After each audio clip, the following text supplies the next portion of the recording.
예, 앞서 전인 대로 국민연금이 주주권을 적극적으로 행사하겠다라는 그런 취지의 오늘 내용을 발표를 했습니다.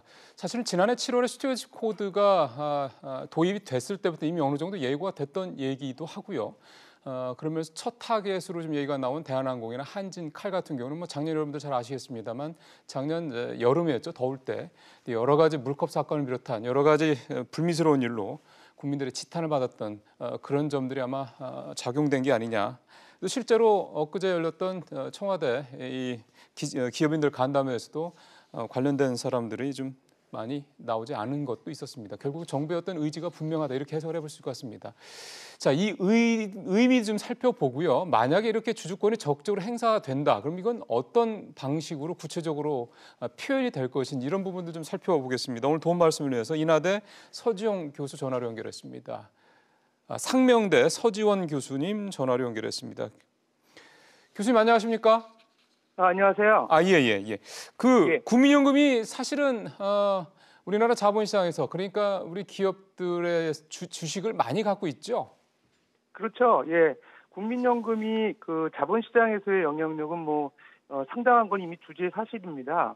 좀 구체적으로 말씀드리면은 국민연금이 이제 5% 이상 지분을 보유한 국내 기업이 약 300개에 달하고 있고요.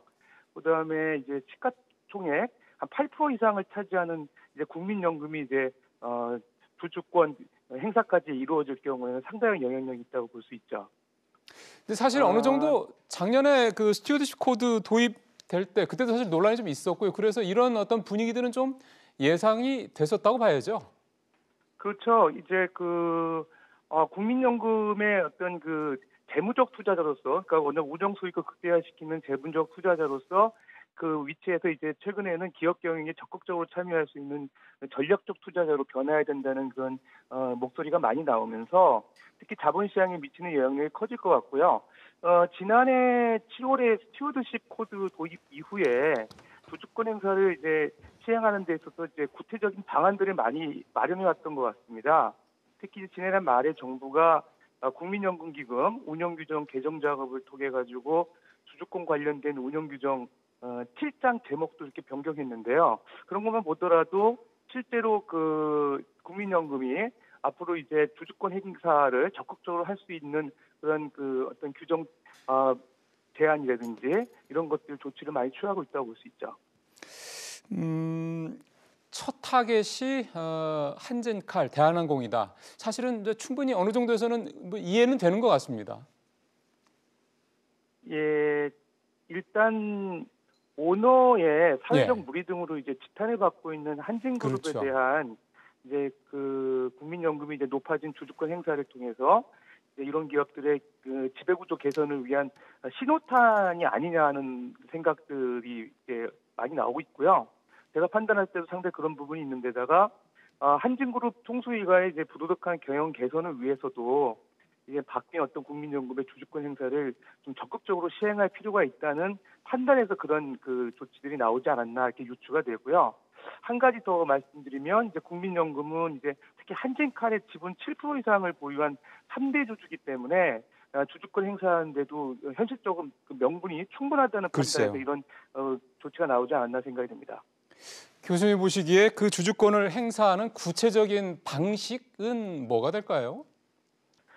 예, 일단은 아직까지 이제 구체적인 행사 방법에 대해서는 나오지는 않았는데요. 네. 예상할 수 있는 한진그룹에 대한 주주권 행사 방법으로는 그 조양호 회장 일가의 영향력 하에 있는 사내이사들 연임하는 거에 대한 반대할 수 있는 권한, 예. 그다음에 신규 이사진 선임을 할 수 있는 어떤 조치들 이런 것들이 이제 예상을 해볼 수 있고요. 예. 좀 더 나아가지고 주주권 행사의 가장 큰 핵심이 이제 사실은 이사 해임권이거든요. 그렇죠. 근데 이제 그 한진그룹의 어떤 그 오너들의 전행으로 인해서 기업 가치가 이제 훼손이 됐다. 그래서 이제 주주 가치가 이제 손상을 입었다는 어떤 근거가 명확하고 이런 것들이 좀 구체화될 때 이사 해임권도 발동이 될 수 있지 않을까 하는 생각입니다.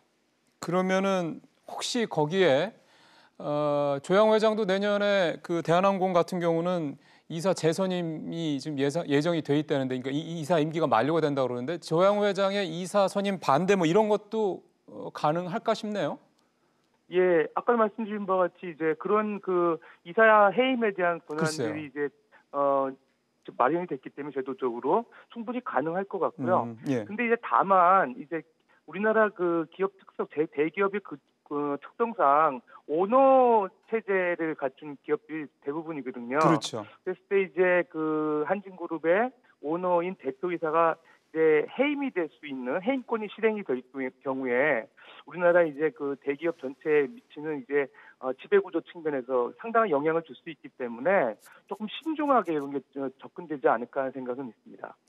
그렇죠. 그러니까 뭐 아무래도 첫 사례가 만약에 오너를 등기이사에서 끌어내리는 게 된다 그러면 좀 여러 가지 영향이 좀 있을 테니까 그런 부분까지 처음부터 할 것이냐 이 부분은 좀 교수님 말씀대로 좀 생각해볼 여지가 있을 것 같습니다. 예, 요거 하나 좀 더 말씀드리고 싶은 게요. 예, 작년에 그 KCGI라는 이 그 국내 사모펀드가 이 한진칼과 관련해서 좀 2대 주주로 올라서면서 적극적으로 이제 여러 가지 참여를 하겠다 이런 얘기를 해서 한번 화제가 된 적이 있었거든요.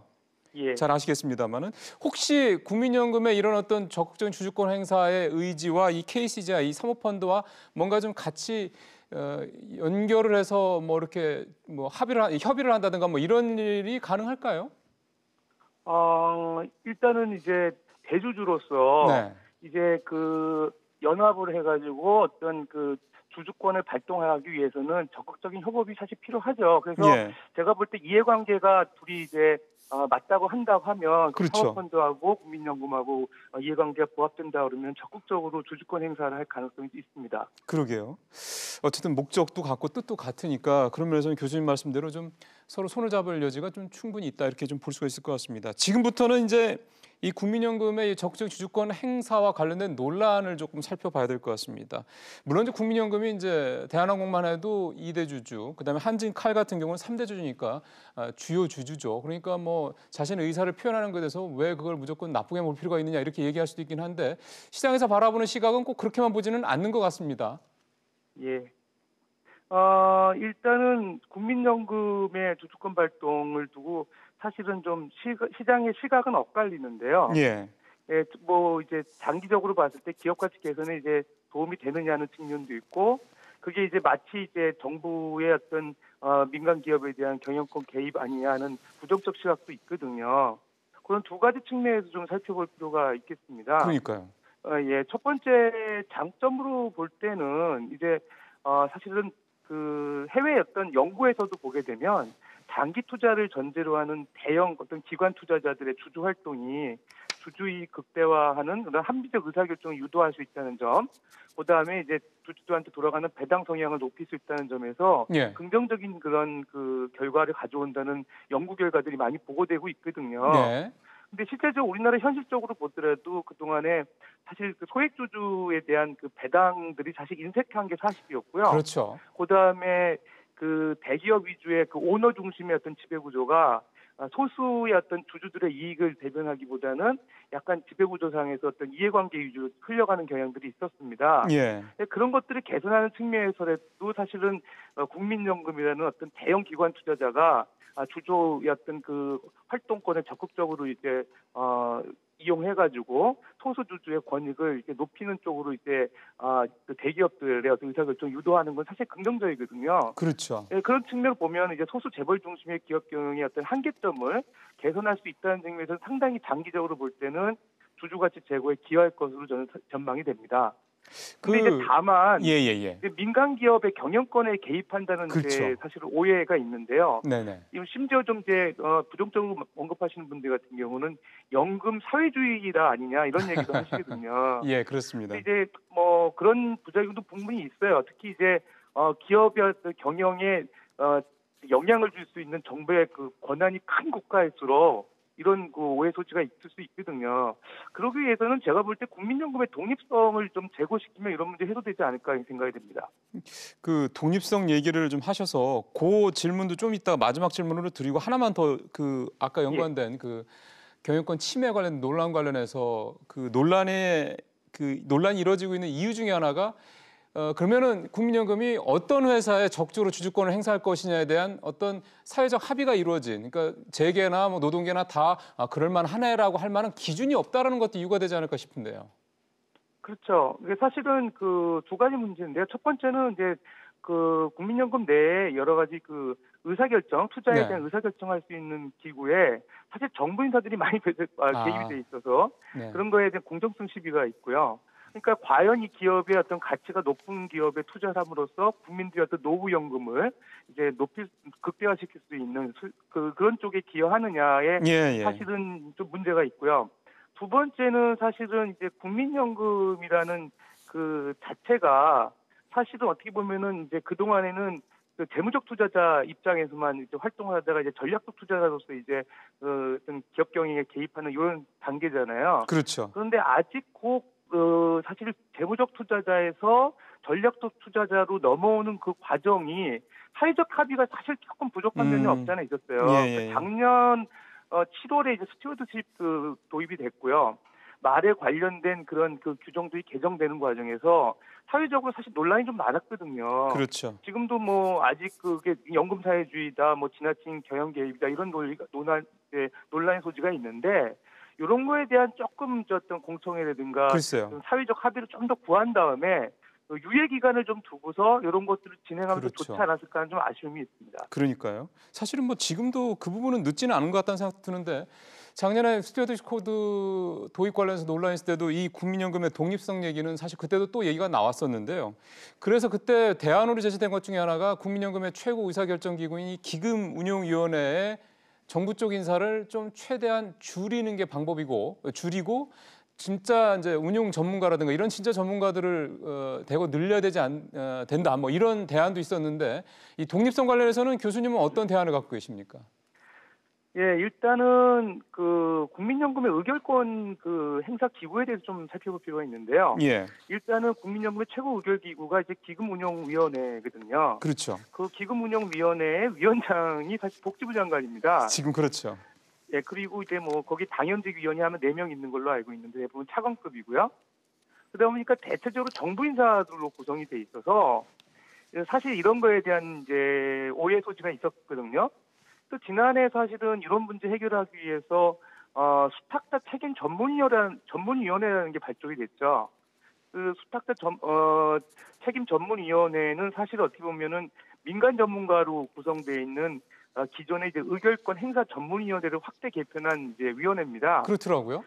예, 그러니까 이게 사실 어떻게 보면은 이제 민간 기구로서 이런 기금 운영의 어떤 한계점을 보완할 수 있는 그런 이제 책임을 갖고 있는데 사실 독립성을 이제 제고시키기 위해서는 일단 그 정부 관료가 맡고 있는 기금운용위원장의 사실은 민간 부문의 이양도 한번 신중하게 검토할 필요가 있지 않나 그러니까요. 저는 생각이 됩니다. 그러니까요. 예, 전문가 위주로. 그 예, 다음에 예. 두 번째는 사실 뭐 국민연금에 국한된 문제는 아닌데 국민연금의 주요 이런 투자 의사결정에 영향을 미치는 어떤 어떤 기구에 소위 정부 낙하산 인사가 그동안에 많이 왔었거든요. 맞아요. 예. 예, 그런 것들을 좀 철저히 배제할 필요가 있지 않느냐 하는 생각이 들고요. 네. 그다음에 뭐 최근에 이제 그 연금 운용하는 이제 최고 책임자를 공채로 이제 뽑는 그런 프로세스도 진행된 바 있었는데 앞으로도 계속 그 내부의 전문가 공채 과정을 좀 활성화시켜가지고 그 인사 채용의 투명성을 좀 제고할 필요가 있을 것 그렇죠. 같습니다. 예. 예, 그다음에 마지막으로 이제 수탁자 책임 전문위원회가 이제 발족이 됐는데 대부분 보게 되면은 이제 14명 이제 구성 인원 중에서 교수들이 상당히 많고요. 예. 인적 구성에 좀 다양화가 좀 이루어질 필요가 있을 것 같고요. 어, 경우에 따라서는 이제 뭐 어떤 국민들의 어떤 그런 이익을 대변할 수 있는 그렇죠. 그런 단체라든가 소비자 단체라든가 그다음에 또 다양한 어떤 그 이해관계 글쎄요. 대변 단체들이 있잖아요. 그런 예. 분들이 좀 오셔서 그런 인적 구성을 좀 다양화시킬 글쎄요. 필요가 있고 그다음에 이제 그러다 보면 이제 수탁자 책임 전문위원회도 지금 14명인데 조금 더 인원도 늘리더라도 그렇게 좀 다양할 그렇죠. 필요가 있지 않을까 생각이 됩니다. 맞는 말씀입니다. 그 정부 스스로 어떻게 보면 이제 좀 오해의 여지를 많이 낳는 그런 식의 조직 구성이라든가 아까 말씀하셨던 뭐 낙하산 인사라든가 또는 최고 의사결정기구에서의 뭐 위원장 자체가 뭐 보건복지부 장관이라든가 이런 부분들에 있어서 변화를 주지 않으면서 국민연금이 뭐 독립적으로 또는 뭐 객관적으로 공정하게 뭐 어떤 판단을 하고 있다 이렇게 정부가 아무리 얘기해봤자 믿는 사람들이 별로 없겠죠. 지금 교수님 말씀 잘 좀 참고했으면 좋겠습니다. 말씀 잘 들었습니다. 예, 감사합니다. 예, 지금까지 상명대 서지용 교수님과 얘기 나눠봤습니다.